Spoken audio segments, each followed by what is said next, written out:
Hace poco estuvimos debatiendo en este canal sobre la decadencia del arte y las revoluciones estéticas.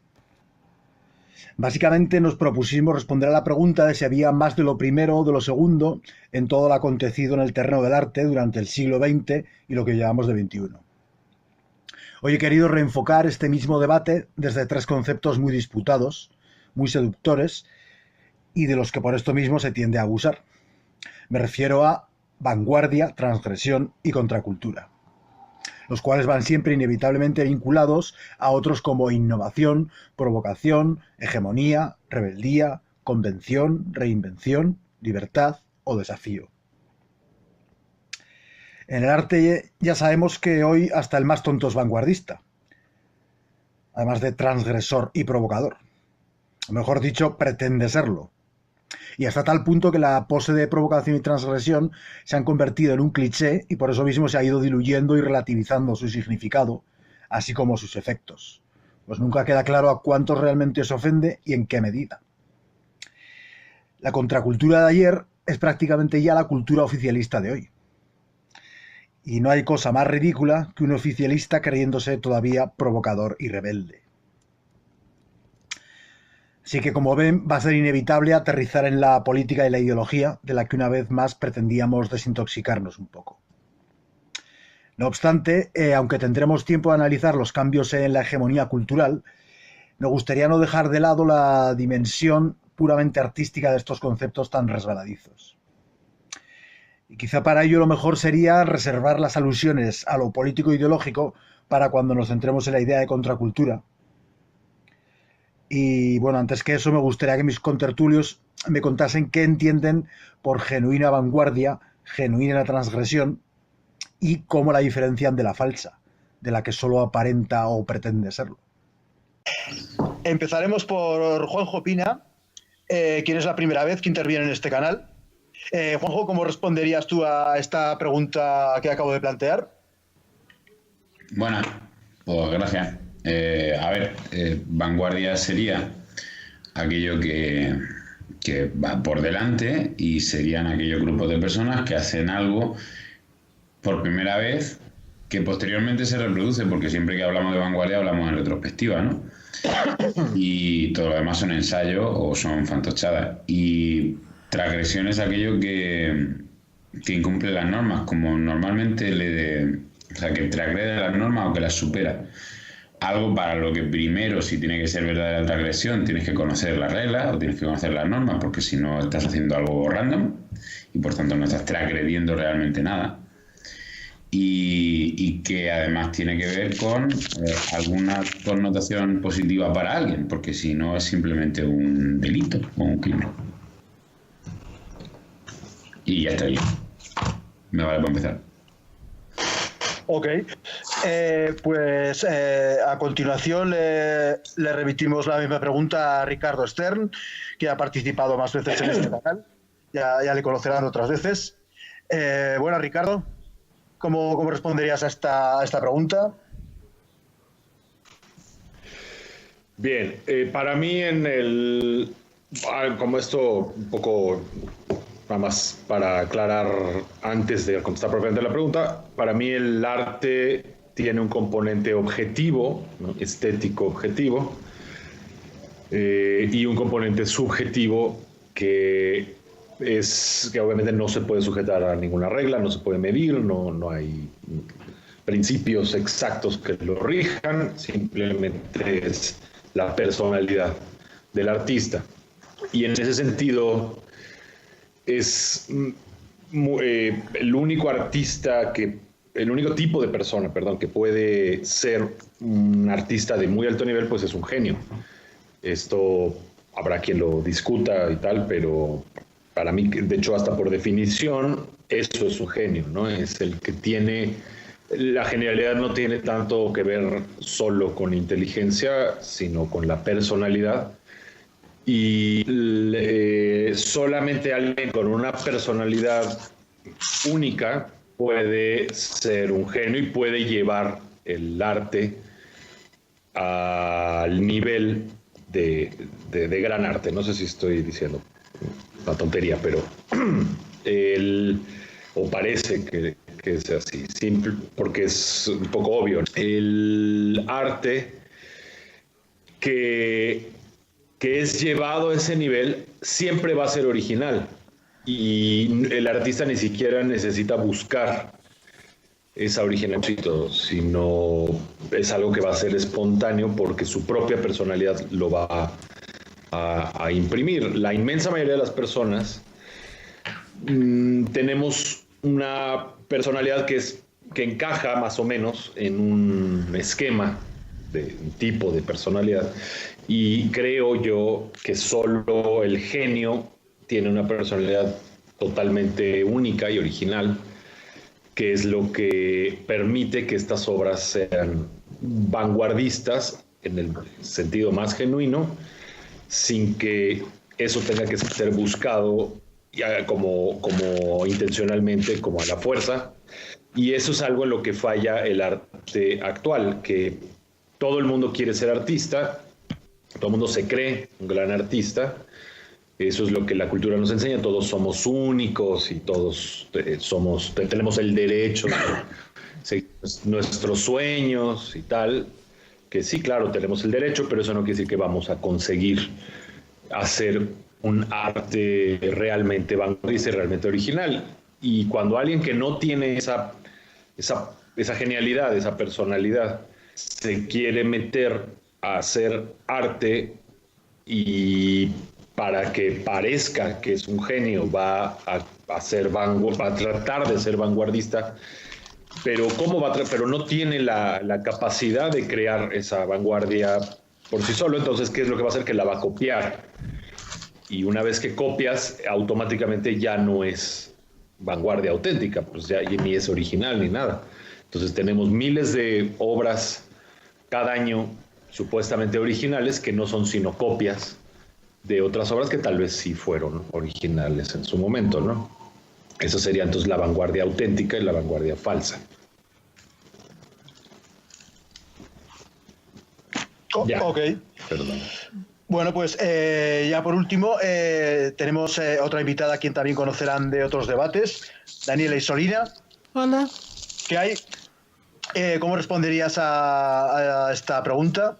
Bueno, para mí primero hay que definir qué es transgresión, transgredir qué. O sea, hay muchas formas de transgredir y muchas cosas con las que se puede transgredir. Se puede transgredir en contra de la técnica de la estética, por ejemplo, que tiene una base en el concepto del arte, ¿no? El arte como estética.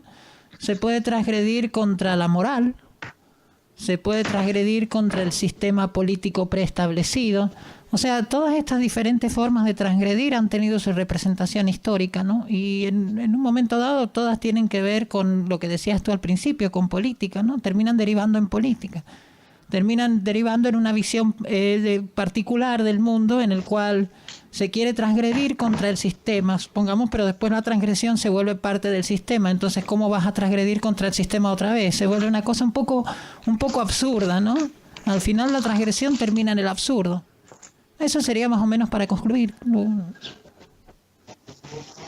para introducir, perdón. Bueno, quizás sea útil también, después de todo esto, distinguir la provocación burda de la profunda, la visceral de la intelectual, la que está orientada por un compromiso estético, político o filosófico, y la que se realiza por puro deporte.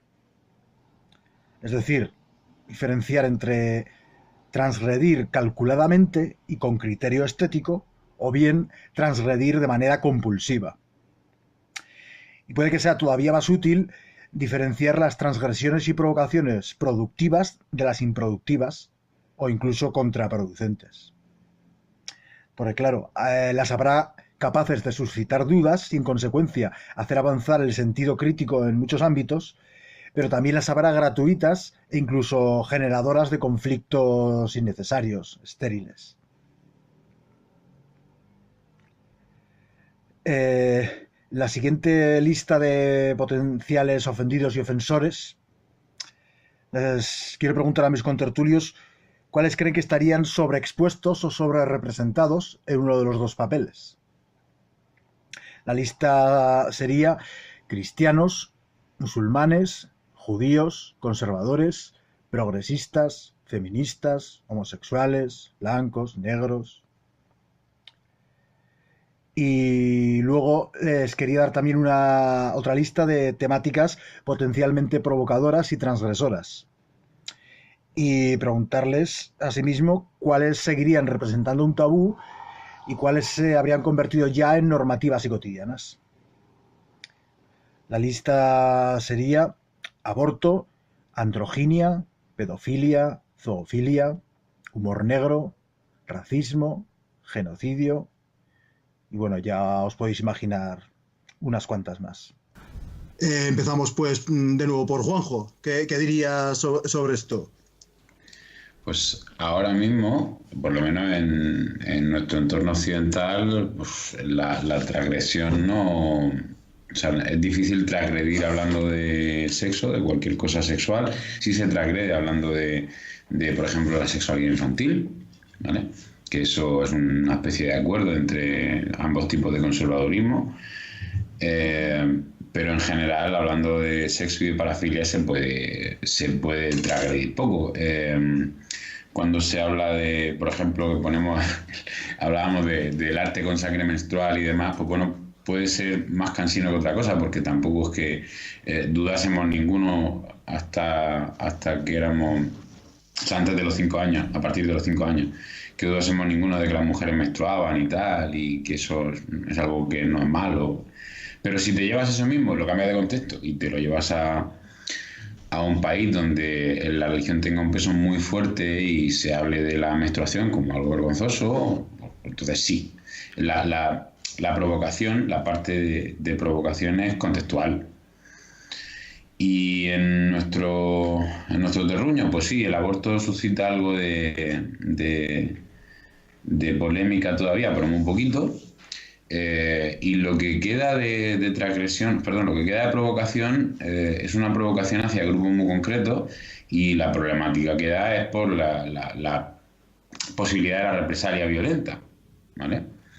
Es el caso de o bien gente muy centrada en lo importante que es la palabra o el insulto para grupos minoritarios como homosexuales o feministas, o mujeres, bueno, grupos minoritarios como las mujeres sería un poco ratito, o sea, con la mitad de la humanidad. Y luego, pues, por ejemplo, religiones como los musulmanes, ¿vale? Es decir, el hecho de que te puedan curtir a palos o meterte con los gitanos, como hizo el chaval el Robert Bodega hace poco.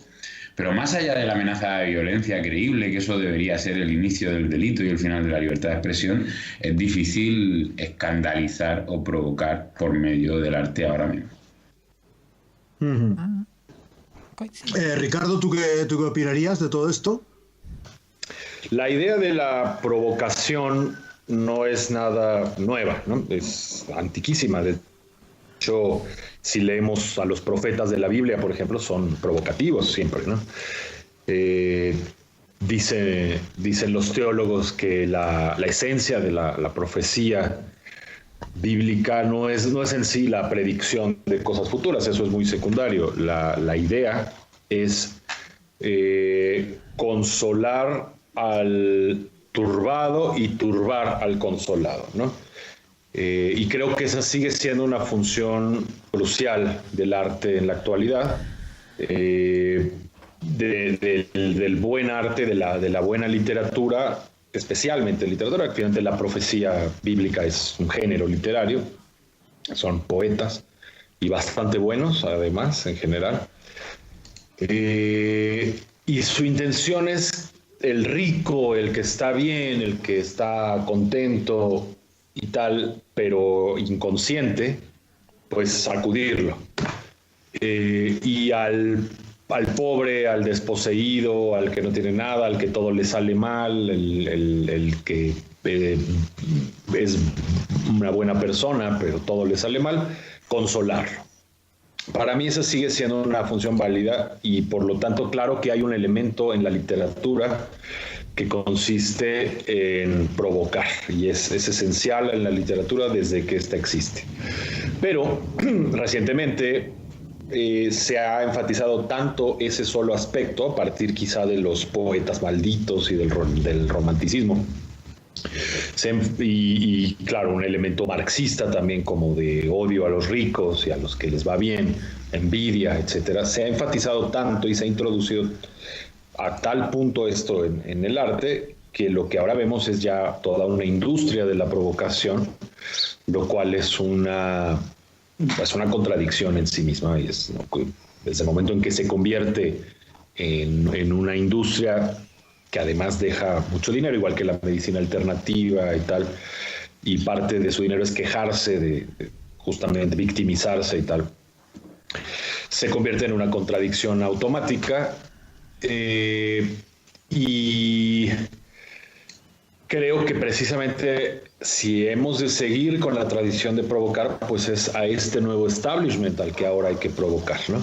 Y cuidando también de no caer a su vez nosotros en un cliché de la provocación a los provocadores, ¿no? El provocador del provocador, a un punto de que también ya se convierta en sí mismo en algo tan normal, ya no tenga ningún encanto. La verdadera provocación tiene que tener un elemento ético, ¿no? Y conducir, primero estar basada en la verdad y conducir a un resultado, a tratar de cambiar en algo, de sacudir, como decía hace rato hablando de los profetas, a aquel que está demasiado cómodo y en un estado de inconsciencia. Y a su vez, sin perder ese otro elemento de consolar o animar al que no le está yendo bien y está tratando de vivir éticamente, ¿no? Creo, más o menos eso diría hasta aquí. Daniela, parece que faltabas tú por... Sí, volviendo al tema volviendo al tema de las transgresiones. En el arte, por ejemplo, hay casos muy diferenciados de tipos de transgresiones, como por ejemplo sería la transgresión, en el caso de la transgresión a la regla, como podía ser Bach, la tocata y fuga, cuando en la tocata y fuga él introduce el acorde disminuido, o sea, la cuarta aumentada, está transgrediendo una regla musical que era estricta en esa época. También tenemos la transgresión moral, como Rubens cuando pinta el Neptuno, que ahí se ve claramente que es un cuadro que ofende en gran forma al conservadurismo cristiano. Después también hay otra clase de obras, como por ejemplo el Don Giovanni de Mozart, que es una rebelión contra la monarquía y todo lo que el sistema opresivo que tenían en esa época, o la visión que tenían en esa época del sistema monárquico. O sea, hay varias formas de transgredir. Ahora, lo que se quiso llegar al final es a una transgresión completa, digamos, a la transgresión total. Y a partir de ahí empieza a decaer todo lo que es la transgredir, intentar transgredir contra la técnica, contra las estructuras, contra todo lo demás, ¿no? Y termina siendo una especie de locura nihilista dentro del arte, ¿no? Que es a lo que hemos llegado ahora. Y donde, como decías tú, Raúl, transgredir ahora es transgredir contra los transgresores. O sea, hemos llegado a un punto en el cual el racional, o el que intenta hacer las cosas de una forma más o menos, digamos, normal, siguiendo un patrón de lógica en las actitudes o en la creación o en lo que sea, se convierte en un transgresor. O sea, quizá como decíamos el otro día con Juanjo, a lo mejor componer como Bach ahora es una forma de transgredir. O sea, si yo me pongo a componer una fuga, estoy transgrediendo porque en realidad lo que debería estar haciendo es un reggaetón, ¿no? Algo más acorde con lo que es el resultado, a lo que hemos llegado ahora en la expresión artística. Sí, a mí me parece muy interesante lo de que si la transgresión es total, o sea, y si se quiere transgredir todo y, digamos, la típica visión nihilista, ¿no? Acabar con todo, tabla rasa, derruirlo todo, claro, entonces ya no hay nada que transgredir. O sea, si se transgrede es para avanzar hacia un nuevo paradigma, unas nuevas reglas, un nuevo modelo. Pero si ya se transgrede todo, realmente la transgresión deja de tener sentido, ¿no? A ser total, como decías tú. Claro, es que es más profundo, es Derrida, toda esta gente, ¿no? Es una cosa ya bastante profunda, ya no es una cuestión es hacer de la transgresión una regla más que otra cosa. Sí. Y bueno, aclarar que eso, lo de esa frase que ha sido tan para enmarcar de que ahora los que hay que provocar es a los que ha montado la industria de la provocación, resaltar que lo ha dicho Ricardo, no yo. Lo de transgredir contra los transgresores. Y bueno, y sobre todo esto también, o sea, tirando un poco más del hilo, bueno, y yendo un poco más al... Quiero decir una cosa. Sí. A mí me suena cuando se habla de... O sea, yo puedo entender que, por ejemplo, cuando el Dada, que sistemáticamente trata de... aunque el Dada tiene en sí mismo sentido porque tiene consciencia de poder terminar, ¿vale? El Dada termina también, ya luego a partir de ahí ya está muerto, no tienes que matarlo, no tienes que patear el cadáver del arte, pero a mí las conversaciones sobre el final de la transgresión posible me suenan muy parecido, aunque no puedo sistematizarlo o dar muchos ejemplos, algunos sí. Me suena muy parecido a cuando escucho hablar del fin de la historia. Cuando me enteré de que existía el libro este del Fukuyama, pues, joder, me pareció muy guay, ¿no? Oye, pero luego, estudiando en retrospectiva, me di cuenta de que siempre es el puñetero fin de la historia. Todo el mundo está todo el rato intentando justificar lo que ha aparecido o aquello en lo que ha acabado la anterior transgresión, que se convierte en norma, como el fin de la historia. En todos los tiempos ha habido alguien que creía vivir el fin de la historia. Exacto, o sea, sin embargo, nada más que tienes que mover un poquito de sitio para que la transgresión cambie de tema o cambie de nivel o cambie de escala. Ahora mismo, tal como yo lo veo, los dos tipos de conservadores fuertes, los más hegemónicos de izquierda y los menos de derecha en Occidente, tienen un problema con el hecho de que exista sexualidad infantil como tal, ¿vale? Y es un tabú. Sin embargo, nada más que tienes que moverte un poquito y te vas a Japón y te ves un festival estupendo en el que todo Tokio participa, con los niños lamiendo penes y vaginas en forma de helados. Algo que sería un tabú, pero por el contexto, le cambian las piezas, ¿vale? Y aparece un niño o un montón de niños en una ciudad lamiendo helados. Eso aquí sería una ultra performance, sería súper rompedora, estaría todo el mundo súper ofendido. Y estoy seguro de que quedan un montón de cosas, pero el problema es que incluso mi cabeza está protegida por ese fin de la historia y por mi propio contexto para encontrar las transgresiones. Pero luego llega un tío con esa chispa suficiente y con esos conocimientos técnicos que hacen que por lo menos permanezca, porque si no, no permanece. Y nos despierta todo un poco con el tabú.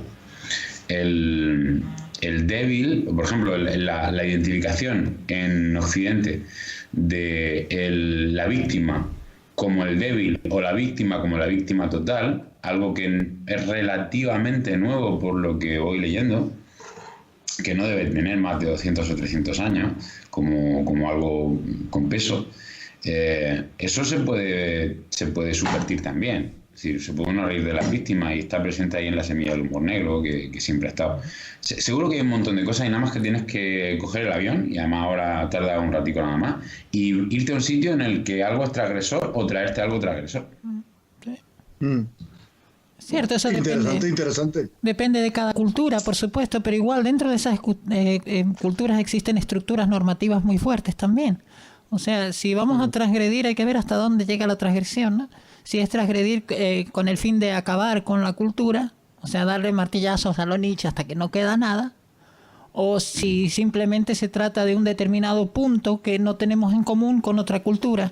De hecho, nosotros mismos, con la cultura clásica, el cristianismo cambió mucho la mentalidad occidental. De ahí sale lo que hablábamos del amor por el más débil, de todo este tipo de cosas son derivaciones cristianas. No hay más que ver de Benoist y toda esta gente, ¿no? Como lo explican también. Como al final todo esto es lo que nos ha llevado un poco también y Nietzsche, a lo que tenemos ahora. Nietzsche, ¿no? Es una tradición muy larga, claro. Claro, Nietzsche es la raíz de esa idea, ¿no? Como por ejemplo, claro, si hablamos de Suecia si fuera pagana, seguramente no habría ni un musulmán. Si habría uno, lo habrían, vamos a ver qué le habrían hecho. Sí. Y ya la última pregunta que os dirigiría sería ¿cuál es el mejor efecto potencial del acto de transgredir? ¿Cuál es el mejor escenario tras la irrupción de una obra de arte o ensayo filosófico que, como se dice comúnmente, no deja títere con cabeza? Quizás sería la ampliación de horizontes artísticos e intelectuales, quizá el surgimiento de nuevos interrogantes, la demolición de tabúes que en absoluto nos ayudaban, sino que constituían un lastre al avance de la filosofía y la ciencia. ¿Cómo responderéis a eso? Juanjo, por seguir el mismo orden de antes. pues cuando se consigue transgredir algo y tiene un efecto, al final es porque había algo agotado o había un lastre. Y si se hace de forma que permanece, también es porque lo sostiene algo. Con lo cual, si algo se sostiene por sí mismo y está en otros sitios, pues que pensábamos que pudiéramos poner cimiento, que pudiéramos levantar otra torre. A largo plazo, el efecto guapo es que se pueden hacer cosas distintas donde antes pensábamos que había una limitación y resulta que no era una limitación, era una norma. Al mismo tiempo, entendemos mejor las normas, porque cuando hablamos ahora mismo de las armonías de hace 500 años, pues esas armonías parecían el fin del mundo conocido y no lo eran. Es decir, y podemos reeducarnos en cosas que al final pues, entiendo que hacen aprender. Y no siempre se ha producido el mismo proceso de acumulación de conocimiento en el mundo. Es decir, ahora mismo sí puede ser que algunas cosas queden y aprovechen más de lo que pudieran aprovechar hace 1000 años, donde se perdían. Así que sí, lo que me parece más guapo, aparte de que a mí me divierta muchísimo que la gente vea cómo se enfade mucho porque a otros se saltan las normas, eso me resulta divertido en todos los sentidos, pero más allá de la diversión, lo que mola es que se avanza y se pueden hacer cosas nuevas. Sí, lo importante es eso, que se avance, ¿no? Que no haya pérdida de conocimiento en la evolución cultural, ¿no? Que no ocurra que se vayan perdiendo cosas que antes se sabían y ahora ya se dejaron de saber. Ese es el desastre, en realidad. Ahí es donde viene la caída de la civilización. Claro, que sigamos cabalgando a espaldas de gigantes, la frase creo que era de Newton, ¿no? Y que procuremos que esos gigantes sean lo más grandes posibles o que se les hayan caído los menores trozos posibles a esos gigantes sobre los que cabalgamos, ¿no? Tendría que sintetizarse así. Ricardo, ¿tú cómo responderías a esto? ¿Cuáles son los mejores efectos potenciales de la transgresión o provocación? Y bueno, si alguno queréis entrar en el asunto un poco difícil de distinguir el significado de transgresión y provocación, eso ya optativo.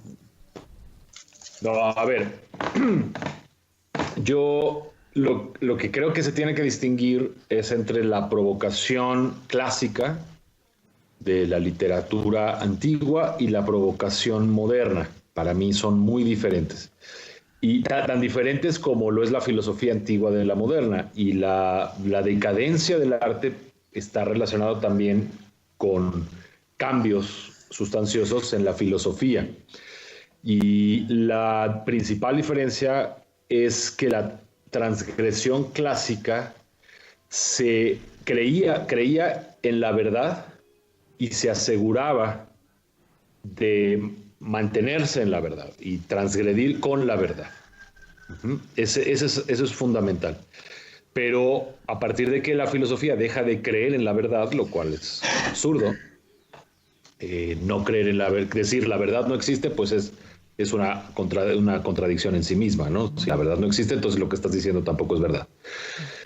Entonces, conforme se deja de creer en la verdad hasta llegar a los extremos del posmodernismo, que propiamente el posmodernismo empieza en los años 70, pero hay antecedentes casi que se pueden rastrear desde Kant. Desde estas revoluciones epistemológicas y el abandono de la lógica y tal, es lo que conduce a que hoy en día la transgresión no está anclada o fundamentada en la verdad. Simplemente es transgredir por el gusto de transgredir, ¿no? Y por eso el modelo clásico de transgresión, que como decía al principio de mi intervención, está para mí basado en los profetas bíblicos. Veamos simplemente Jesús como es un transgresor. Pero es un transgresor, no es un transgresor vulgar. Cuando analizamos las palabras con las que Jesús está transgrediendo al fariseísmo de su tiempo, vemos que lo que pasa es que les está diciendo la verdad, básicamente. Y eso es una transgresión. Decirle la verdad al fariseo es el acto más genuinamente subversivo que puedes hacer, y al punto de que les costaba la vida a estos profetas, ¿no? Y al mismo Jesús. cada vez que les decía algo tomaban piedras y lo querían lapidar, ¿no? Pero al analizar lo que les está diciendo es que son verdades. Y eso es lo que ya no encuentro yo en la transgresión moderna, ¿no? Todavía en los poetas malditos lo encontramos, ¿no? Es el que son casi profetas en muchos sentidos.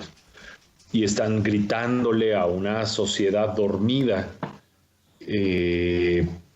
hasta qué punto está dormida y hasta qué punto están, o sea, cayendo en el hedonismo y otros problemas, ¿no? Pero cuando esta transgresión se convierte en una industria y en un fariseísmo en sí mismos, por eso insisto en que es contra ellos, contra los que hay que transgredir, es a ellos, son ellos los que toman piedras ahora, ¿no? Y tienen sus temitas fariseos, ¿no? que se han apropiado, que son los que tú mencionabas en la lista, que el aborto, que el colonialismo, qué sé yo. Y el que ose hablar contra esos temas, aunque diga la verdad, es decir, lo que ya no importa en estos tiempos es la verdad, o lo que más bien lo que escandaliza es la verdad. Es una aversión contra la verdad impresionante, incluso en casos tan obvios como la redondez de la Tierra. Ahora en México estamos vueltos locos por no sé si se han enterado, el asunto del aeropuerto, que es el tema de estos días. Un proyecto de 20 años que llega ahora el nuevo señor a cancelarlo, ¿no? Y fingiendo que hace una consulta.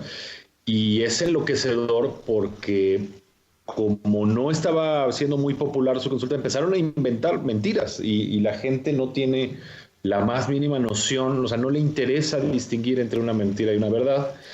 Y la última que se inventaron, como no pegaba nada, pues dijeron, con esta vamos a... La última que se inventaron es que están secando un lago, ¿no? Que el aeropuerto lo está construyendo encima de un lago y que eso es un ecocidio. Y es que eso sencillamente es falso. Nunca había un lago ahí hace 400 años que se secó ya, o sea, y era es un terreno desierto, no hay nada, ni un árbol. No hay un pequeño embalse ahí cerca que nada que ver, ¿no? Que ni siquiera se va a hacer encima de él. Perdón, creo que pasó un ruido, ¿no? Ya se fue. Entonces, perdón, esto es sí, solo una pequeña idea más. Esto es solo fue un paréntesis, pero porque para mí es choqueante cómo la gente ahora ya se creyó lo del lago, que nunca existió ahí, y ahora ya hay un hashtag de yo prefiero el lago. Es un ecocidio, no sé qué, cuando pues es muy fácil de comprobar que nunca hubo un lago ahí, ¿no? Es más, están sacando fotos del lago Aral como antes y después, ¿no? Y la gente ni siquiera se cuestiona si es de ahí, ¿no? Entonces ya la gente cree que destruyeron un lago que no existió. Entonces, perdón por el paréntesis, pero claro que estoy enojado ahora por eso, ¿no? Tenía que sacarlo de alguna manera porque es el shock de los últimos días, ¿no? Aunque no tenga mucho que ver con el tema. Pero tiene que ver en el sentido de, nada más como ejemplo, de que la verdad es el valor que más se ha perdido ahora y es el que más tendría que estar en el arte y en la transgresión. Si el arte abandona la verdad, es decir, aunque sea ficción, en un cuento, en una fábula es casi sinónimo de ficción, ¿no? Pero que sea ficticio no quiere decir que sea falso, son categorías diferentes. O sea, las fábulas buenas son buenas porque son verdaderas. Sí, yendo más lejos que donde quería ir, Ricardo, lo que yo estoy viendo es que más que una cuestión de negocio de la transgresión, se ha convertido en una hegemonía de la transgresión. O sea, la transgresión es algo hegemónico ahora, con lo que la razón se vuelve lo único transgresor. O sea, le hemos dado vuelta a la cosa. Estamos ahora con estamos en el mundo gramsciano, ¿no? El que dice la verdad es el transgresor, el que dice la verdad es el revolucionario, ¿no? Entonces hemos llegado a eso casi por contra, ¿no? Por ¿cómo se diría? Claro, es que si el simple hecho de decirles, pero es que ahí no había un lago, te quieren apedrear en ese momento, ¿no? Sí, y realmente se desata una furia, se escandalizan, eres un traidor. Cuando lo único que les estás diciendo es ahí no había lago. Tú puedes ver fotos de hace 10 años, de hace 15 años y esa no había un lago. Esa hegemonía está en todo, ¿no? acabas de describir la mentalidad tribal, o sea, tal cual. Sí. Es así de simple. Así de simple la mentalidad tribal, o sea, no, la razón no importa, lo que importa es lo que dice el grupo, que es verdad, ya está. Se acabó. Sí, el líder dice que hay un lago, pues ahí hay un lago, ¿no? Claro, sí. Claro, pero la mentalidad tribal primitiva por lo menos era más coherente, ¿no? Se fundaba más en la idea de supervivencia, ¿no? Era una cuestión de supervivencia, no era una cuestión de capricho. Era más práctica, Exacto, o sea, sí. porque era una mentalidad irracional, pero que tenía la función de que la tribu sobreviviera. Claro, y mucho menos y que los hedonista. individuos de la tribu en principio también sobrevivieran, o sea, claro. Exacto, no se trataba de una cuestión Ahora de es un capricho. tribalismo o sea, es un tribalismo en abstracto, no sé. Es que volvemos a lo mismo. Yo creo que el Estado en sí, como concepto, diluye un poco la idea de comunidad, ¿no? Porque se vuelve un ente externo que no tiene nada que ver con nosotros y nuestras interrelaciones personales. Claro, hay un momento, aunque eso nos llevaría a la política, hay un momento en que el Estado puede estar en conflicto con la sociedad o con la comunidad. Ahora vamos a debatir si debe existir el Estado. No, por eso digo que aunque se va el tema, porque claro, ya es otro tema, la distinción entre... Ahora hay que debatir si debe desaparecer el problema que yo veo, Ricardo, porque sociedad y comunidad, pero no, para no irnos por ahí... pero en parte es cierto, ¿por qué proliferan? ¿Por qué proliferan los ANCAP, por ejemplo? Los ANCAP proliferan por el hecho de que el Estado se está metiendo en tu cama, se está metiendo en tu bolsillo, se está metiendo... O sea, una cosa, yo creo que es una reacción natural. Claro, o sea, una reacción exacto. al estatismo, pues el antiestatismo, claro, Exacto, es una reacción. exacto. Pero eso, para centrarnos en el tema esto y no meternos de nuevo en la política como siempre, ¿cómo responderías tú, Daniela? O sea, para ti, ¿cuál sería el mejor efecto potencial, como decía, de la transgresión o provocación, y si distingues esos dos conceptos o los consideras equivalentes? Bueno, la transgresión se supone que es romper moldes y reglas, ¿no? ¿Y ¿cuál era el otro concepto? Dímelo otra vez, que se me fue. Provocación, claro, la transgresión más tiene que ver con las reglas, exacto. La provocación más con los sentimientos, digamos, en principio, ya sean las reglas morales o filosóficas o sociales. Bueno, si vamos a la base etimológica de lo que es la transgresión, es romper las reglas, ¿no? Pasar de las reglas que tienes establecidas moral o socialmente o de comportamiento, de última, ¿no? Tenemos reglas de comportamiento que incluso ahora se están cuestionando, que son la base de la convivencia. O sea, yo no puedo entrar en la casa del vecino porque me da la gana. O sea, son reglas básicas. Y esas reglas básicas incluso se están cuestionando ahora mismo, que es, yo creo, donde se desequilibra todo. Donde caemos en el progresismo totalitario, ¿no? Que ya el progresismo eso sería el efecto más... O sea, el peor efecto de la transgresión. Sí, yo te preguntaba más bien por el mejor. O sea, cuando la transgresión resulta más útil... Y cuando resulta menos útil o contraproducente. Y bueno, cuando la transgresión es hegemónica ya deja de tener sentido, es oximorónico. No puede haber una transgresión hegemónica, porque entonces si claro. rompes todos los esquemas, no hay una base no hay un pilar sobre el que nos podamos agarrar para no caernos todos. O sea, se nos va todos los conceptos y todos los patrones se nos van. Entonces ahí es donde está el problema de esa transgresión, o esa transgresión hegemónica, digamos, que hay ahora, ¿no? No puede ser. Sí, pero aparte de que sea posible, que además Juanjo me parece que lo ha sacado antes el tema, de si realmente es posible transgredirlo todo, creo que ahí apuntaba hace un rato, cuando decía que era un poco un mito del fin de la historia, que se transgrede todo. Pero más que a eso yo me refería a que claro, los transgresores, como dices tú, si son el pensamiento hegemónico, pues entonces, claro, deja de ser transgresores, pero simplemente porque la transgresión, en todo caso, es la que iría contra ellos. Exacto. Al ser el pensamiento hegemónico. Exacto. Pero claro, eso... ¿qué función tendría la transgresión? ¿Qué función y qué disfunción? O sea, esa es la manera más sintética de preguntarlo. Bueno, la transgresión tiene como función supuestamente liberarnos de algún tipo de opresión establecida. O sea, de una opresión, digamos, estatal o moral también, puede ser una opresión moral. De cualquier tipo de cosa que la sociedad se sienta que ha dado un paso adelante y que no necesita ese patrón moral, ya no le hace falta, ya puede seguir sin tener esa atadura. Y creo que la transgresión ahora ya es otra cosa. Ahora se ve la transgresión como otra cosa. La transgresión ahora es lo contrario, ¿no? En la transgresión, un transgresor puede ser hasta un evangelista hoy en día en el mundo que vivimos, ¿no? Se ha desfasado todo, o sea, se ha ido el concepto de transgresión, como decía Ricardo antes, se ha perdido, al perder ese valor se pierde la transgresión, porque la transgresión necesita del valor. Si no hay un valor que haya que romper, entonces no hay transgresión. Se acabó la transgresión. No es eso exactamente lo que quise decir, sino no es que necesites tener un valor para transgredirlo, sino al revés. Para mí la transgresión positiva o que necesaria, no solo positiva, es aquella que destruye un falso valor hacia uno verdadero. Claro. Por eso es que esa transgresión clásica tiene que tener el elemento de verdad. Lo que está haciendo es martillar lo falso. Pero también se puede decir valores. Eso escandaliza, provoca, transgrede, pero porque está destruyendo algo falso. Pero también se le pueden llamar valores, porque valores, por ejemplo, lo que es la Sharia y todo esto son valores de otra cultura que a nosotros nos parecen valores crueles, pero que son sus valores. Claro. Entonces hay cosas malas dentro de los valores también. No se puede decir que todo valor sea bueno por el hecho de ser un valor.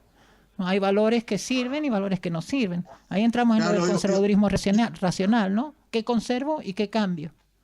Claro, yo por eso quería hacer la distinción que, o sea, como lo ha dicho Ricardo, sí que es muy explicativo de cambiar falsos valores por verdaderos, pero como eso no siempre es tan objetivo, quizás sería más riguroso decir que la transgresión funcional es la que consigue embarrer con lo que resulta un lastre, con lo que resulta poco útil o incluso es un lastre, un freno, y la transgresión disfuncional sería la que no distinguiría entre lo que sí es útil y lo que no es útil. O sea, más que falso verdadero, yo diría útil o no útil. Exacto, sí. Coincido totalmente. Bueno, pues si no tenéis nada más que decir, podemos cerrarlo ahí. Nunca había visto un acuerdo tan absoluto sobre yo tengo un problema cuando dices no borres que no estoy de acuerdo absolutamente en nada de lo que habéis dicho en las últimas 4 intervenciones. Vale, pues entonces ya me extrañaba. Lo puedes dejar, lo puedes. Estoy de acuerdo, pero no demasiado. No, pues claro, desarrollalo, o sea, da tu visión. A ver, explico. Siempre tengo la misma sensación, y es que hay una pelea falsa, una pelea errónea entre una visión ingenua de la verdad como tal, igual que puede haberlo entre una visión ingenua de la libertad y una... O sea, digamos que hay un enfrentamiento de dos grupos constantes a un mismo concepto definido de forma errónea y conveniente porque les permite pelearse, ¿vale? Por ejemplo, el concepto de libertad es un concepto raro que, si no entiendes un poquito al bicho del que estás tratando o al que le estás atribuyendo libre albedrío, puedes entender como algo monolítico, brillante y sencillo, que es una traslación del mundo de las ideas, y como un libre albedrío que, tal como se ha entendido, no es verdad. Ni siquiera podemos tomar una decisión en el mismo momento en el que creemos que estamos tomando una decisión, ¿vale? Y de la misma forma con la verdad y lo conveniente, aunque lo habéis movido a la conveniencia o a la función que tiene, pero la mayor parte de esas verdades eran de tipo social, y las verdades de tipo social dependen de tantas cosas que no se pueden establecer de una vez para siempre. Entonces, el arte buscaba la verdad, sí, en cierto sentido, pero una concepción de verdad diferente en cada momento, y todas ingenuas, considerando que era algo que se podía encontrar como tal de una vez y para siempre. Que eso es anticientífico, ¿no? Eso por principio es anticientífico. Verdades definitivas. Es plenamente anticientífico, y no es que yo le pida al arte o a la religión que lo sean, porque son otro tipo de conocimiento normativo y útil en cierto sentido, y el conocimiento científico, cuando se aprende un poquito de epistemología, al final no es tanto como parece desde fuera. Pongo, por ejemplo, la frenología. La frenología, al final, que es el estudio de quién va a ser un delincuente, quién es un delincuente por naturaleza, y que eso se puede determinar por la forma de su cráneo, ¿vale? O por su aspecto físico. Es una buena intuición. Es una buena intuición porque es una intuición correcta, con la que uno se viene muy arriba y empieza a decir tonterías. Es cierto que nosotros podemos reconocer en un fenotipo que hay un problema. Es cierto que nosotros podemos ver por el aspecto físico de alguien que hay un problema o puede significar cosas, puede ser un signo de otras cosas. Ahora bien, sin conocimiento suficiente, uno tiene esa idea y se viene arriba. El posmodernismo, cuando se empieza a encontrar un poquito entre la mezcla del romanticismo ese mongol, que al final no fue una reacción proletaria, sino una reacción aristocrática, ¿vale? Cuando el posmodernismo se viene un poco arriba, y encima con los franceses, que la lían siempre muy parda, y dejan así hablar a los franceses porque Francia tiene pasta, y cuando Francia tiene pasta la cosa siempre va mal en el mundo. El posmodernismo, digamos que parte de una puesta en duda correcta a partir de los conocimientos científicos nuevos sobre la relatividad de ciertas cosas, o por lo menos sobre que andábamos un poco despistados sobre qué era la verdad, qué era arriba, qué era abajo y demás. Entonces pues se viene arriba y empieza a decir tonterías y llega al punto de que la verdad no existe. Igual que se llega al punto, enfrentándose a la monarquía, de pensar que la monarquía es simplemente una cuestión de tiranía de uno sobre otro. Igual que un adolescente pues empieza a decir que su padre es un idiota y que no sabe nada y tal. Claro, con el tiempo eso se va poniendo en su sitio. Y lo que quiero decir, creo que puedo llegar desde aquí, es que el romanticismo todavía lo estamos sufriendo, ¿vale? De hecho, se puede ver en la película de Terence Hill y Bud Spencer. No, Bud Spencer no salía. Le llaman Trinidad, ¿vale? Y es muy tardío y es muy actual. Lo seguimos sufriendo y eso nos lleva, con pocos conocimientos científicos sobre algo que se pone en duda, a empezar a decir tonterías muy, muy rápido. La psiquiatría es otro ejemplo. La psiquiatría, cuando se empieza a entender que hay cosas que pueden ir mal y que no son demonios lo que está metiéndose en la cabeza de la gente cuando hace cosas demasiado disparatadas y que tampoco son santos, como se puede pensar en otro momento, empieza a decir pollada y se convierte en una religión con un grimorio. Thomas Szasz, ¿no? El mito de la enfermedad mental. Thomas Szasz. Correcto. Sí, bueno, no exactamente, yo no sería... Yo sí, no iría va por ahí más o menos. Sí, correcto. Además, Thomas Szasz dice muchas polladas. Dice muchas polladas. Puede que sí. Se viene arriba, pero hasta hace apenas 10 años. También puede que se venga arriba, sí. Sí, no, se viene muy arriba, porque hasta hace apenas 10 años que la psiconeurología ha empezado a entender hasta qué punto aquellas cosas que ya se ve que eran mentiras y por qué eran mentiras. Pero claro, tú tienes que tirar con bala, tú tienes que echar para adelante. Tomás Szasz es valiente. Sin embargo, su antipsiquiatría es una magufada, pero no por culpa suya. Joder, es que no sabía suficiente y tenía que tirar por algún sitio. Entonces, en el arte creo que está pasando un poco siempre lo mismo. Hay una intuición, se transgrede, se empieza a disparar como si uno fuera un mono con 2 pistolas y con el tiempo pues se va viendo que encaja y que no. Ahora bien, si nosotros teníamos en un momento de redes muy centralizadas y de una información muy estanca, con muy poquita gente, recordad que las personas que produjeron el arte renacentista eran muy poquitos. Eran muy poquitas personas, eran muy poca población, muy pocas personas que supiesen hacer cosas. Y ahora hay muchas personas sabiendo hacer cosas en un mundo lleno de millones, muchísimos más millones de personas, ¿vale? Entonces, en ese momento la pelea se da en un espacio muy reducido y además se tiene que tirar con bala por parte de 4 o 5 personas que también son las únicas que hay.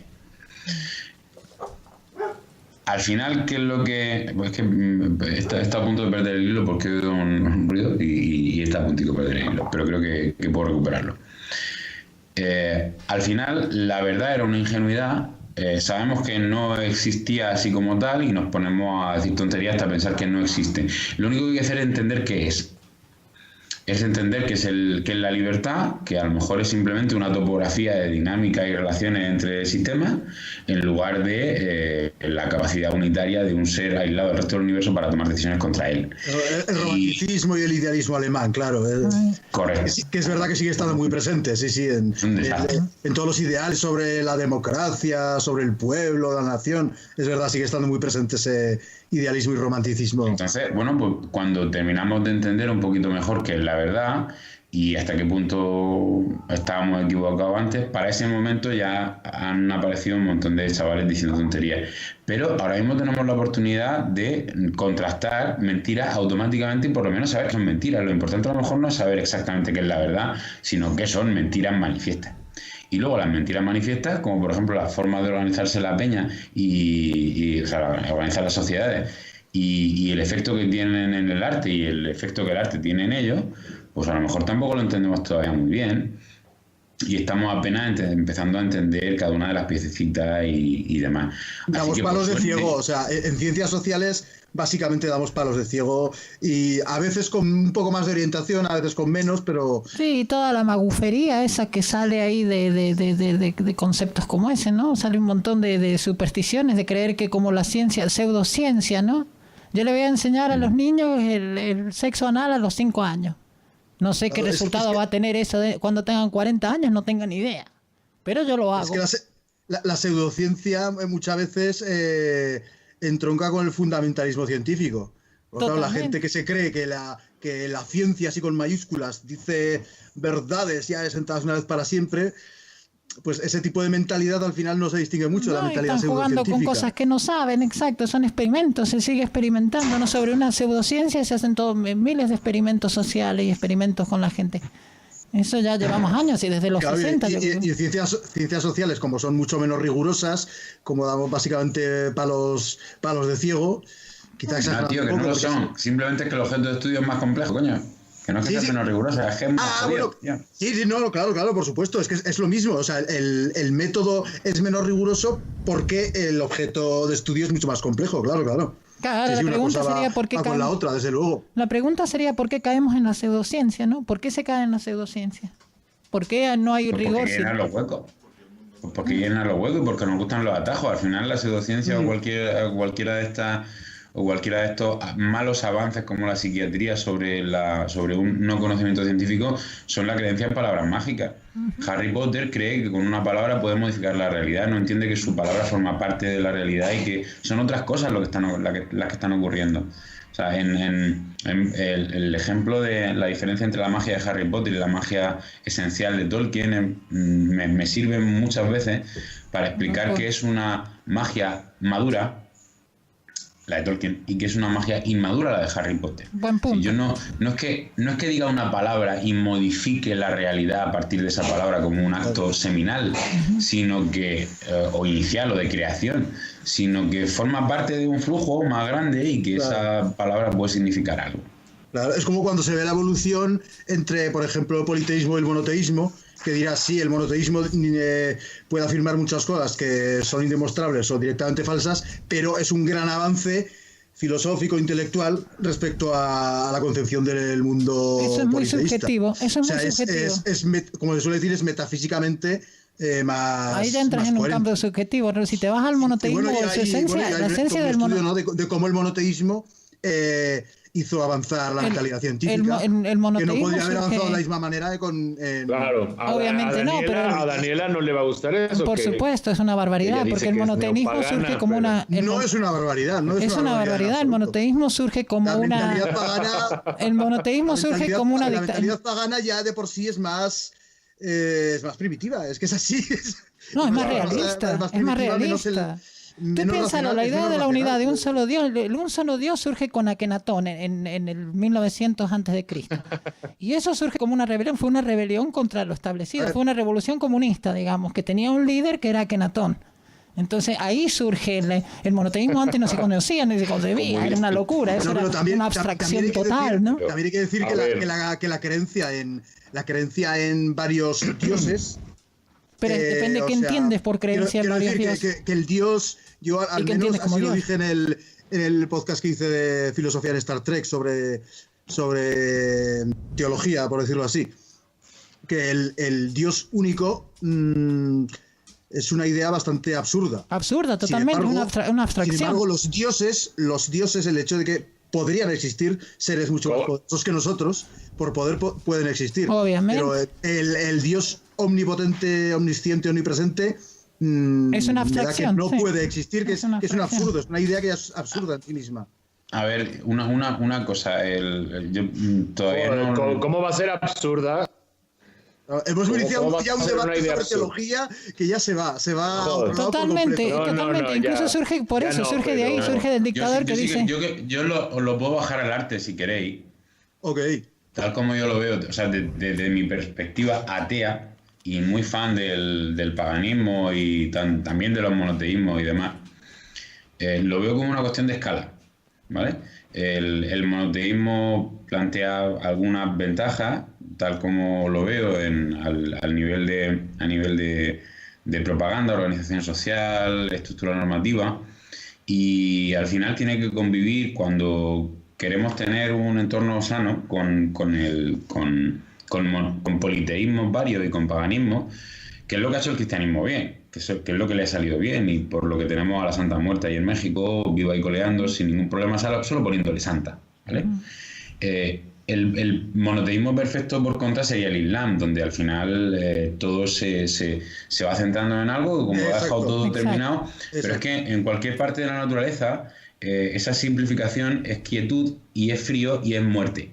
Claro. No hay forma de seguir uno de los dos caminos sin que se desate el caos y que se deshaga todo, y sin que aparezca el frío, la muerte y la quietud, que es el monoteísmo puro, perfecto. Además, si te fijas, el monoteísmo... que es el Islam, y por eso el catolicismo es un poco la síntesis perfecta, porque es un monoteísmo que integra elementos paganos. De puta madre, o sea, claro. Si te fijas, el monoteísmo, el monoteísmo, si quieres, ponle santa y yo te dejo tranquilo. Tengo que cambiar algo de la fiesta, no, que va. El monoteísmo, si quieres introducir la dictadura perfecta, es perfecto. Pero yo tengo un dictador que es el único contacto entre Dios y los hombres, ¿no?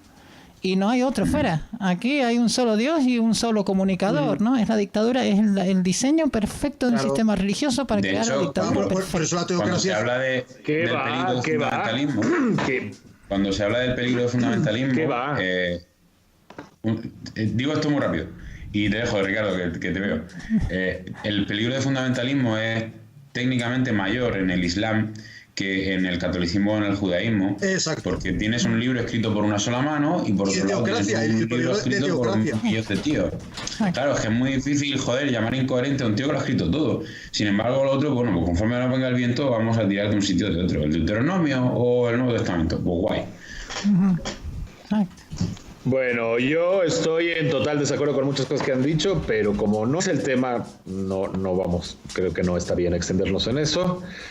Pero bueno, esa de que el monoteísmo favorece más la dictadura es una absurdidad. ¿Qué mayor dictadura que en Egipto, que en Roma, ¿no? Donde el monarca es además un dios, ¿no?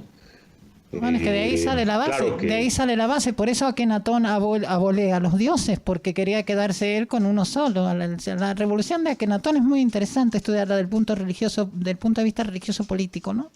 Porque el establishment, o sea, lo que era el panteísmo, las jerarquías que habían de diversos sacerdotes, era una casta de sacerdotes, como en la India un poco. Y claro, la rebelión es esa, fue un populismo, ¿no? El monoteísmo sale como un populismo, también sale de la base. Estos señores no tienen por qué ser representantes de los dioses, cuando en realidad hay uno solo y hay un solo líder y seguimos al líder, ¿no? Esa fue la historia de Akenatón, que luego vino la contrarrevolución, o sea, surgió la reacción, pero hizo mucho daño a Egipto. Se perdió el conocimiento de cómo se momificaban personas, se perdió muchísimo conocimiento del pasado con la revolución, digamos, de tipo protocomunista que introdujo Akenatón. Y ahí surge por primera vez... una cosa en el arte, sobre lo que está diciendo además Daniela, Ricardo, en cualquier momento fértil, lo que ocurre es que se produce una evolución técnica cojonuda en un aspecto y empieza a florecer con temáticas, no solamente con técnicas, que no se utilizaban antes. Se responde con una apertura hacia otros dioses, otras figuras, otros arquetipos. Siempre se responde igual. De hecho, la ilustración sale de ahí. Fertilidad. La ilustración se basa un poco en la idea del panteísmo, ¿no? Todos somos en parte de la divinidad, no es un elemento externo, sino que es un elemento interno del cual todos formamos parte, ¿no? Y todos representamos un determinado arquetipo dentro de ese panteón. Es que el panteísmo siempre es una tentación eterna dentro del monoteísmo, ¿no? Claro, es dividir el Dios en dioses. ¿Qué vas a hacer? Sí. Hombre, pues yo creo que podemos hacer otro día un debate sobre religión, ya que creo que el tema da para mucho. Joder. Y ahí sí tienes posturas opuestas, pues, además. Mirad. Eso opino de así haría antes del. Me persinaría antes. Yo he intentado mantenerlo en el arte. Pero bueno. Sí, pero yo me disfrazo de bruja. Me disfrazo de bruja para eso. A ver, un último comentario, creo que para ya cerrar, si están de acuerdo, yo solo responder un poco al tema de lo de la verdad, que claro, tampoco podemos debatir horas y horas qué es la verdad, o que si es puede ser un concepto ingenuo, qué tal, la epistemología, los avances, lo que se sabe. Filosofía de la ciencia. Al final, la verdad tiene una dimensión científica, una dimensión lógica, pero también una dimensión moral, ¿no? Que es la que más importa aquí. Cuando uno usa la palabra mentira, eso es una categoría moral principalmente, ¿no? Es que cuando alguien miente es una inmoralidad. Y creo que en la vida cotidiana no necesitamos leer a Kant y a Hegel y a Bergson y a Heidegger, ni tanta epistemología y filosofía de la ciencia. En la vida real creo que todos sabemos lo que es falso, lo que es verdadero, lo que es una mentira y lo que no. Sencillamente, si tú dices ese aeropuerto lo están construyendo encima de un lago y ahí no ha habido un lago en 400 años, eso es mentira, ¿no? Y podemos hablar de que un sistema político, por ejemplo, puede ser falso, ¿no? Predominantemente falso, como es el comunismo, como es el populismo, el fascismo. Claro, ahí está perdón que te interrumpa un momento, Ricardo, es que ahí está el gran problema. No creo que pueda ser falso. Claro, es que ahí está, justo acabo de publicar un post muy sintético en el que decía eso, o sea, los hechos concretos son objetivos, pero las interpretaciones de los hechos, es decir, las formas de relacionarlos con otros hechos, eso ya no es objetivo. O sea, y ahí está el gran problema. O sea, hay un gran salto entre decir aquí hay un lago y decir el comunismo es pernicioso o el capitalismo es explotador. O sea, es que hay un salto enorme, porque una cosa es un hecho muy concreto y otra cosa es un conjunto de hechos que están primero por definir, a ver qué quieres decir con capitalismo, qué quieres decir con comunismo.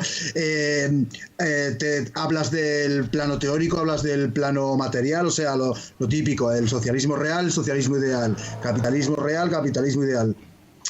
O sea, yo creo que ahí está el gran problema, cuando pasamos de los... es un debate que se da mucho en historia, ¿no? Pasamos de hechos concretos y dices, sí, en esta fecha ocurrió tal cosa, vale, es un hecho, pero es que ya el gran relato, en el que hilas varios hechos y los pones en relación, ahí ya la subjetividad campa a sus anchas.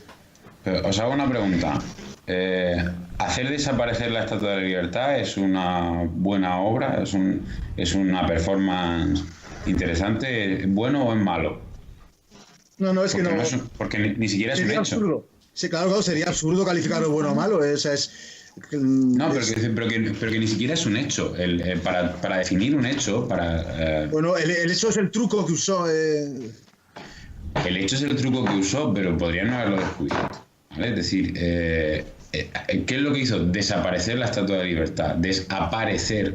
A veces el hecho, la propia definición del hecho te cambia, que sea verdad o que no sea verdad. Sí. Que no hizo nada. Es jodido de verdad. No le hizo nada a la Estatua de la Libertad. Correcto. Y lo bonito del arte precisamente es que ese tipo de cosas pueden ser plenamente verdad y que juguemos a ellas.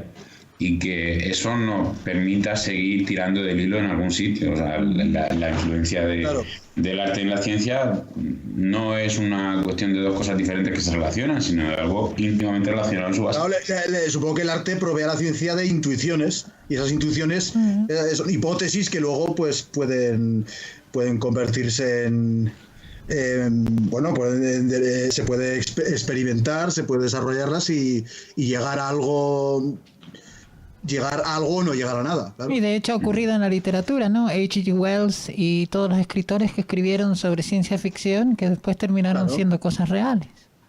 Existe también. Claro, sí, la ciencia ficción, claro, siempre ha sido una fuente de inspiración de los científicos, claro. Y sigue siendo. Sigue siendo, sí. Bueno, pues con eso podríamos cerrar, si no tenéis nada más que añadir. No, para no dejarnos del tema arte, yo creo que podíamos dejarlo más o menos ahí, ¿no? Pues, si no nos vamos a No, yo sí quería decir que Schoenberg, si volviese a la vida, yo lo mataría mucho. Y a Mahler también. Pero a ti no te gusta Slayer, tío. No. A mí Mahler me gusta. Slayer no pero son Mahler ya es más de Schoenberg. Slayer no hace música dodecafónica. Mahler es más por romántico. No les odio porque no he tenido que pasarme un mes estudiándome un puto salmo de Slayer, ¿sabes? Te digo. Pero Mahler no, tampoco tanto. Mahler ya es más por romántico, ya no es tan transgresor, digamos, ¿no? A mí hay gente de ese estilo que me gusta. A mí me gusta Ligeti, por ejemplo. Y eso que Ligeti, si ves las partituras de Ligeti, es deliberadamente atonal, ¿no? Ligeti son palabras mayores. Y te mete semitonos, te hace coros, te hace el clúster, que es como cuando le das al piano todas las teclas al mismo tiempo, te lo hace con un coro. Y eso es único. Un chorro. Claro, o sea, es que a ver, yo escucho a Schoenberg y bueno, puedo encontrar a veces alguna cosa interesante, pero en general me resulta desagradable de oír. O sea, es algo que dices, suena feo, suena desagradable, suena mal. Sin embargo, igual Ligeti y lo flipo. O sea, hay un abismo entre los dos. Es cierto, alguien dentro de esa técnica hizo algo interesante, ¿no? Se podía decir. Sí, lo que decías tú de la música de terror, ¿no? Que cómo se hace, o sea, que la música de terror se basa en disonancias, ¿no? Pero si te pones a hacer disonancias a lo loco, no causas terror ni nada, sino que dices, qué asco de música, básicamente. Sí, bueno, hay mucha tomadura de pelo y charlatanería en la música del siglo XX, pero cada tanto hay... por lo menos Schoenberg hizo una teoría que generó por acá y por allá un par de cosillas interesantes, ¿no? Creo yo. Me gusta más Berg, por ejemplo, es un momento más musical. Sí. Pero lo odio. Pero sí. A ver, lo mataron. Obviamente después de un rato el dodecafonismo es odioso. Hay una obra dodecafónica que me gusta es, por ejemplo, Le Marteau sans Maître de Boulez. Pierre Boulez. Pero Pierre Boulez ya tenía más influencia impresionante. Alguna que otra cosilla de Messiaen. Y Messiaen también. No estaban tan... En general Messiaen es muy aburrido, pero... Es que no sé, pero no estaban tan estrictos dentro del dodecafonismo, igual que Bartók, no eran estrictamente dodecafónicos. El dodecafonismo como transgresión hoy es algo muy ingenuo, ¿no? Como casi todas las transgresiones artificiosas, pues acaba siendo ingenuo, pero no quiere decir que no tenga un par de...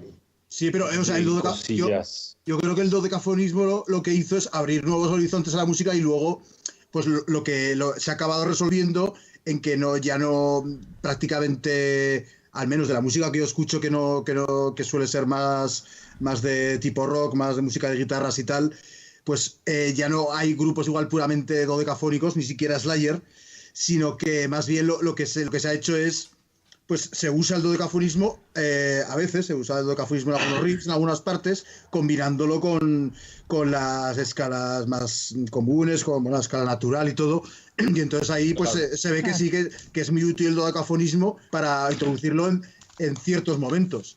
Igual, si quieres hacer una obra completamente dodecafónica, pues sería algo como un experimento, pero no sería realmente música. Claro, son experimentos y además son muy aburridos, ¿no? Eso claro, es que es eso. Con excepción. Ahora claro, yo te digo una... Es como si yo que sé, pues bueno, es que el contrapunto realmente no sé lo que es realmente, pero bueno, sí, y por eso igual suena absurdo lo que digo, pero si quisiera hacer una obra basada todo en contrapuntos, pues igual sería lo mismo que si quieres hacer una obra toda basada en el dodecafonismo, cuando en realidad son elementos que hay que usar en la música. Hay técnicas bonitas. A veces usar unos, a veces usar otros, hay que saber. Hay técnicas muy complementarlos, ¿no? Hay técnicas muy lindas. Bueno, hay técnicas muy lindas como el canon. Grandes obras basadas en solo contrapunto, ¿eh? Claro, menor de Bach. Ya te he dicho que no acabo de entender lo que es, que por lo tanto seguramente sonaría absurdo lo que dices. Están entrando en un tema complejo. Pues no sé, pues si quieres hacer música solo con una escala, solo con una escala concreta o solo con, yo qué sé. Ya hay técnicas, hay técnicas muy lindas. No, hay técnicas. Funciona bastante bien. Hay técnicas muy lindas dentro de la. Por ejemplo. Hay técnicas muy lindas dentro del contrapunto, por ejemplo, el canon y la fuga. Que el canon en la fuga en realidad es un canon politonal. Que son de todas maneras que es son un poco técnicas muy lindas. Decían incluso que Stravinsky componía una fuga por día el tipo, para mantener su mente mente concentrada en componer y para sacar elementos creativos de sí mismo, ¿no? Una fuga por día, o sea, y hacer una fuga tiene trabajo, ¿eh? Porque tienes que tener el sujeto, la respuesta, el contrasujeto, o sea, es como un canon pero en distintos niveles, ¿no? No es un canon. Debe ser mito eso, ¿no? Pero claro, yo me pregunto también, claro, o sea, si la época del dodecafonismo, o sea, supongo que se prohibirían a sí mismos en su manifiesto, lo que fuera, utilizar otras escalas, aunque entren dentro del dodecafonismo, porque claro, al ser todos los tonos, puedes meter partes que estén en escala natural, escala mayor, lo que sea, porque también forman parte de la escala dodecafónica. Obviamente, y cada nota tiene armónicos. Cuando armónicos. Kanye West dice que no quiere instrumentos. Claro. Y cada nota tiene armónicos, cada nota está compuesta de distintos armónicos. Si tú tocas la nota do, vas a tener el sol, el mi, el sol, mi, do, sol, mi, do, sol, mi, do hacia arriba y hacia abajo. O sea, tiene un campo armónico. Una sola nota tiene un campo. Tom Morello, guitarra Rage Against the Machine, que en todos los discos ponía que no usa efectos de guitarra. Digo, bueno, pues vale, pero distorsión sí usa, sí. Y la misma guitarra eléctrica ya es, no sé, es un efecto. Correcto. Pues nada, yo uso solamente música hecha con mi voz, que es más primitivo todavía. Claro, y dando golpes en el pecho para percusión.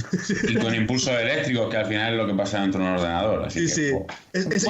Ese sería otro debate muy interesante sobre arte, que es lo virtual, lo real, lo natural, lo artificial. La batuta es para dirigirte tú mismo con tu voz. Siempre tengo una batuta en el escritorio para las reuniones, para las pizarras, porque me gusta, me rasca la espalda. Sí, es bastante. Mi padre también tenía una batuta por todos lados. Siempre ha tenido.